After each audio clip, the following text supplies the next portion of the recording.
Hello friends, welcome to my channel. ఈరోజు నా favourite cake అయిన రస్మలై కేక్ని మీతో షేర్ చేసుకోవడానికి వచ్చానండి. దీనికి క్రష్ కానీ అలాగే సోకింగ్ సిరప్ కానీ ఏమీ అవసరం లేదు. ఒక్క రస్మలై ఉంటే సరిపోతుందండి. నేను ముందుగా బేసిన్ తీసుకుని 3 లేయర్స్ కింద కట్ చేసుకున్నాను. అలాగే పిస్తాను కూడా చిన్న చిన్న పీసెస్గా కట్ చేసి పక్కన పెట్టుకున్నాను. ఇప్పుడు విప్పింగ్ క్రీమ్ని బాగా విప్ చేసుకొని అందులోని 2 డ్రాప్స్ ఎల్లో కలర్ని వేసుకొని లైట్ ఎల్లో కలర్ వచ్చేలాగా కలుపుకోవాలండి. చూసారు కదా, ఇలా కలుపుకోవాలి.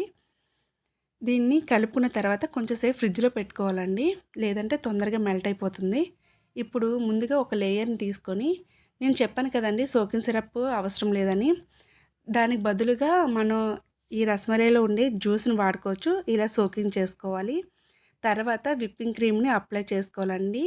అప్లై చేసుకున్న తర్వాత పిస్తాను మనం పీసెస్గా కట్ చేసి పక్కన పెట్టుకున్నాం కదా, దాన్ని అలాగే రస్మలై ఉండే స్వీట్ని కూడా చిన్న చిన్న పీసెస్గా కట్ చేసి వేసుకోవాలండి.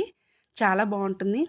మనం బేస్ని కట్ చేసినప్పుడు దాని పై లేయర్ అనేది వేస్ట్ అయిపోతుంది కదా, అలా వేస్ట్ అవ్వకుండా ఉండడం కోసం చెప్పి నేను మధ్యలో వేసుకున్నాను.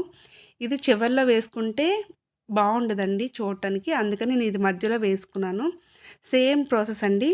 బేస్ని పెట్టడం, తర్వాత సోకింగ్ సిరప్ వేయడం, తర్వాత విప్పింగ్ క్రీమ్ వేయాలి, తర్వాత పిస్తా అలాగే స్వీట్ వేసుకోవాలి. ఇంకా సేమ్ ప్రొసీజర్ ఉంటుందన్నమాట. ఈ కేక్ అయితే మాత్రం నిజంగా అండి చాలా అంటే చాలా టేస్ట్గా ఉంటుంది. మా మాస్టర్ క్లాసెస్లో ఫస్ట్ నేర్పించిన కేక్ అండి ఇది. నిజంగా అంటే తిన్న తర్వాత మాత్రం నాకు అనిపించింది, నిజంగా అన్ని కేకుల్లో మంచి టేస్ట్ ఉన్న కేక్ ఏది అంటే నేను ఈ రస్మలై కేక్నే చెప్తాను. అంత బాగుందండి. ఒక్కసారి ట్రై చేసి చూడండి, నిజంగా మీరే అంటారు ఇంత టేస్ట్గా ఉంది అని. ఇంకా చూసారు కదా, ఇంకా ఫైనల్ లేయర్కి వచ్చేసామండి. ఇప్పుడు ఇలా మొత్తం అంతా విప్పింగ్ క్రీమ్ తోటి మొత్తం అంతా మనం స్పాచులా సాయంతో అప్లై చేసుకోవాలి. దీనికి ఎప్పుడైనా సరే మన బేస్ సరిగ్గా రాకపోయిందనుకోండి, మనకి కేక్ అనేది సరిగ్గా ఉండదు.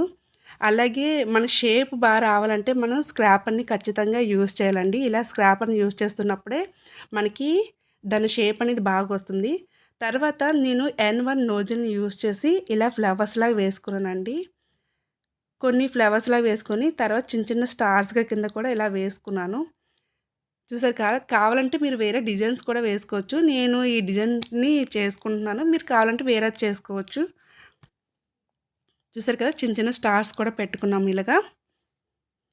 ఇప్పుడు దాని మీద మనం కట్ చేసి పెట్టుకున్న పిస్తా ఉంది కదండి, దాన్ని కూడా ఇలా అప్లై చేసుకోవాలి. దానివల్ల ఏంటంటే లుక్ కొంచెం చాలా బాగా కనిపిస్తుంది అనమాట. మీ మీరు కావాలంటే ఇలా పిస్తాతోటి మొత్తం అంతా కూడా ఇలాగ గార్నిష్ చేసుకోవచ్చండి. తర్వాత రసమలైలో ఉండే స్వీట్ ఉంటుంది కదా, దాన్ని చిన్న చిన్న ముక్కలుగా వేస్తే బాగోదని చెప్పి మేము కొంచెం అంటే ఒక ఒక స్వీట్ని రెండుగా ఇరిపి దాన్ని ఇలా పైన ఇలా పెట్టుకున్నామండి. చూసారు కదా, ముక్కలుగా చేసుకొని ఇలా పెట్టుకున్నాము. ఫైనల్ లుక్ అయితే ఇదండి. దానిపైన గోల్డెన్ షీట్ కూడా అంటించుకుంటున్నామండి మేము. మీకైతే నా కేక్ నచ్చిందా? ప్లీజ్ లైక్, షేర్, సబ్స్క్రైబ్ చేయడం మర్చిపోకండి.